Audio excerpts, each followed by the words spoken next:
ఇప్పుడున్నటువంటి కేంద్ర ప్రభుత్వం వారికి ఉన్నటువంటి సొంత రాజకీయ పార్టీ బలంతో ఏర్పాటైనటువంటి ప్రభుత్వం కాదు. అనేక వారి మిత్రపక్షాలు ఈరోజు ఉన్నటువంటి తెలుగుదేశం పార్టీ ఒక 16 మంది పార్లమెంట్ సభ్యులు, లేదా వారితో పాటు ఇక్కడ కూటమిలో ఉన్నటువంటి జనసేన పార్టీకి సంబంధించినటువంటి ఒక 2 పార్లమెంట్ సభ్యులు, వీరందరూ కూడా అక్కడ మద్దతు పలికితే కేంద్రంలో ఏర్పడినటువంటి ప్రభుత్వం ఈరోజు దేశంలో పరిపాలన చేస్తూ ఉంది. మరి ఈ సందర్భంలో మేము కోరేది ఒకటే, నిన్న స్థానిక పార్లమెంట్ సభ్యులు కానీ మా స్థానిక శాసనసభ్యులు రాష్ట్ర పార్టీ అధ్యక్షులు వారు మాట్లాడినటువంటి మాటలు చూసిన తర్వాత, అంటే మీరెవరో రోడ్ల మీదకి రాకండి, ఒకవేళ ప్రైవేటీకరణ అయిపోతే అప్పుడు మేము రాజీనామాలు చేస్తాం, అయిపోయిన తర్వాత రాజీనామాలు కానీ ఉన్నప్పుడు రాజీనామాలతో సమస్య పరిష్కారం కాదు.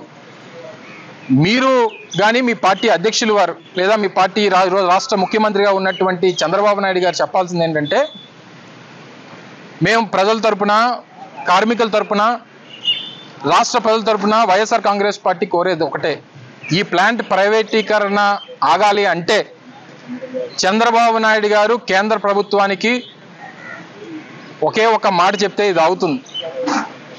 మీరు కానీ విశాఖపట్నం స్టీల్ ప్లాంట్ ప్రైవేటీకరణ చేస్తే కేంద్రంలో మీ ప్రభుత్వానికి మేము మా మద్దతుని విత్డ్రా చేసుకుంటాం అనేటువంటి మాట చెప్తే ఇది ఆగేటువంటి ప్రసక్తి ఉంటుంది తప్ప,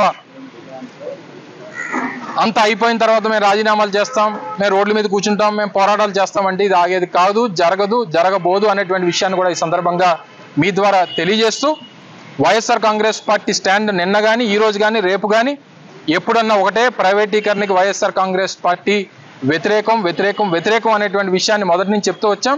దానికి కట్టుబడి ఉన్నాం. దానికి ప్రజల పక్షాన, కార్మికుల పక్షాన, ప్లాంట్ పక్షాన ఏ రోజు ఎక్కడికన్నా ఏ పోరాటానికన్నా వైఎస్ఆర్ కాంగ్రెస్ పార్టీ ఎప్పుడు కూడా సిద్ధంగానే ఉంటుంది అనేటువంటి విషయాన్ని కూడా ఈ సందర్భంగా తెలియజేస్తా ఉన్నాం. నేనేం వాళ్ళు రాజీనామా చేయమని అడగట్లేదే, వాళ్ళు చేస్తాం, వాళ్ళు ఏ రకంగా చేస్తారు మాకు తెలుసులే, కానీ వాళ్ళు చేసినటువంటిది లెటర్లు, ఇచ్చినటువంటి లెటర్లు, మళ్ళీ కోర్టులకు వెళ్ళి నా ఎమ్మెల్యే సభ్యత్వాన్ని కాపాడండి లేదా నా పార్లమెంట్ సభ్యత్వాన్ని కాపాడండి, ఈ రకమైనటువంటి చీప్ ట్రిక్స్ అనేటువంటివి కరెక్ట్ కాదు. ఫస్ట్ ఆఫ్ ఆల్ నేను చెప్పేది, నేను క్లియర్ చెప్తున్నాను, నేను చెప్పిన దాంట్లో కానీ మా పార్టీ స్టాండ్లో కానీ ఏదైనా తప్పు ఉంటే మీరు ఇప్పుడే అడగండి, చెప్పండి. ఈరోజు కేంద్ర ప్రభుత్వం, మోడీ గారి ప్రభుత్వం కేంద్రంలో ఒక పక్క తెలుగుదేశం పార్టీ, ఒక పక్క జనతాదళ్ నితీష్ కుమార్ గారి 2 చేతి కర్రల మీద ఈరోజు కేంద్రంలో ప్రభుత్వం నడుస్తూ ఉంది. ఏ కర్ర పోయినా ప్రభుత్వం కూలిపోయేటువంటి పరిస్థితి ఉంది.